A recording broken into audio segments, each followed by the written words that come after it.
हरियाणा के मुख्यमंत्री मनोहर लाल ने कई कार्यक्रमों में शिरकत की। करनाल पहुंचे, जहां पर राहगिरी कार्यक्रम में उन्होंने खिलाड़ियों का उत्साह बढ़ाया। करनाल के ही डबरी गांव में जनसंवाद कार्यक्रम में भी हिस्सा लिया। रिपोर्ट आप देखिए।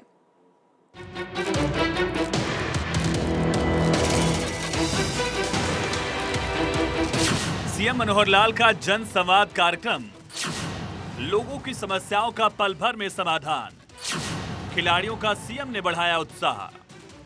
हरियाणा में मुख्यमंत्री मनोहर लाल इन दिनों जनसंवाद कार्यक्रम के जरिए लोगों तक सुविधाएं पहुंचा रहे हैं और लोगों की समस्याओं का समाधान कर रहे हैं। इसी कड़ी में करनाल के मुख्य बाजार स्थित वाल्मीकि चौक पर राहगिरी कार्यक्रम का आयोजन किया गया, जिसमें सीएम मनोहर लाल ने बतौर मुख्य अतिथि शिरकत की।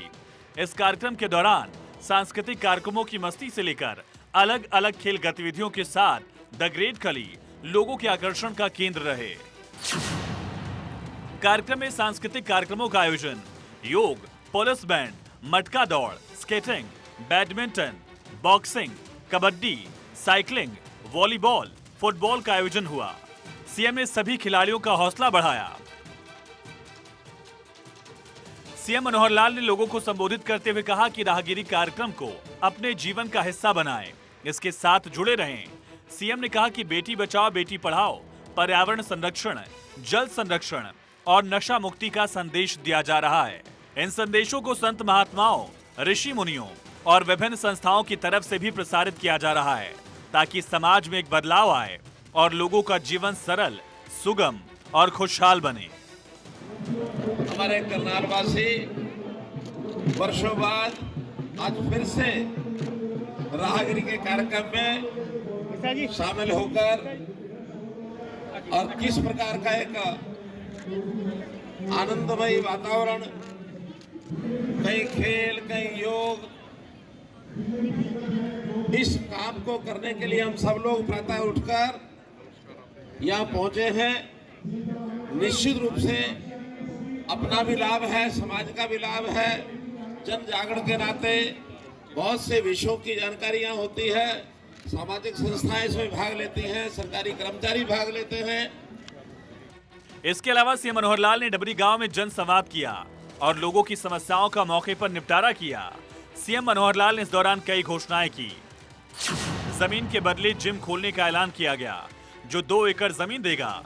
जल्द हो जाएगा निर्माण। एक लाइब्रेरी की स्थापना की घोषणा। ई गवर्नेंस सिस्टम बनाने का भी ऐलान।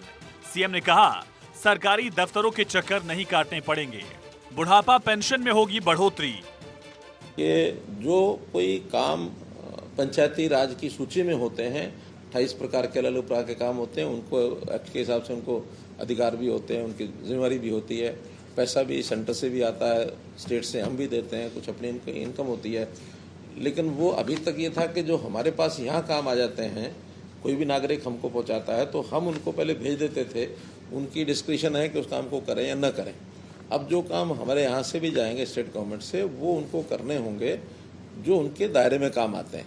मानो कोई गली हमारे पास आ गई, कोई मुझे भी चलते पकड़ा देते हैं, भी ये गली बनवा दो, तो गली बनाने का काम राज्य सरकार का नहीं, वो पंचायत का काम है। तो हम उनको डायरेक्शन देंगे कि हाँ, इस काम को आपके गाँव की नागरिक की ही डिमांड है, इसको आप कराएं। जनसंवाद में मुख्यमंत्री ने लोगों से पारदर्शी तरीके से नौकरी मिलने के बारे में पूछा, तो एक युवा ने बताया कि अब नौकरियों के लिए किसी सिफारिश की जरूरत नहीं पड़ती। गांव के 2 लड़के सरकारी सेवा के लिए चयनित हुए हैं। दोनों में से किसी को भी किसी सिफारिश की जरूरत नहीं पड़ी। निस्संदेह ये एक बहुत ही अनूठा कदम उठाया गया है सरकार के द्वारा, क्योंकि इससे पहले जो सरकारें होती थी वो कच्चे कर्मचारियों को जब नौकरी पर लगाती थी तो कोई नोटिफिकेशन नहीं आता था, कोई मेरिट नहीं बनती थी, किसी को कुछ पता भी नहीं चलता था, कब लगे, किसने लगाए, कैसे लगाया, कुछ नहीं पता चलता था।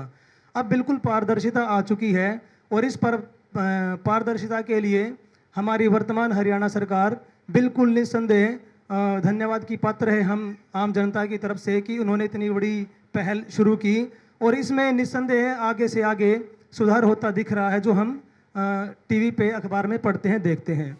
हरियाणा के मुख्यमंत्री मनोहर लाल की दूरदर्शी सोच के कारण आज युवाओं का उत्साह बढ़ रहा है। वो न सिर्फ शिक्षा के क्षेत्र में बल्कि खेलों में भी आगे बढ़ रहे हैं। युवाओं का कहना है कि यह सिफारिशों से नहीं बल्कि काबिलियत के दम पर युवाओं की नौकरी लग रही है। बुजुर्गों की पेंशन में इजाफा हो रहा है। महिलाओं के लिए कई योजनाएं चलाई जा रही हैं। हरियाणा के मुख्यमंत्री हरियाणा एक, हरियाणवी एक के नारे पर काम कर रहे हैं और राज्य नित नए आयाम स्थापित कर रहा है। थानेश्वर शर्मा, चंडीगढ़, भारत 24।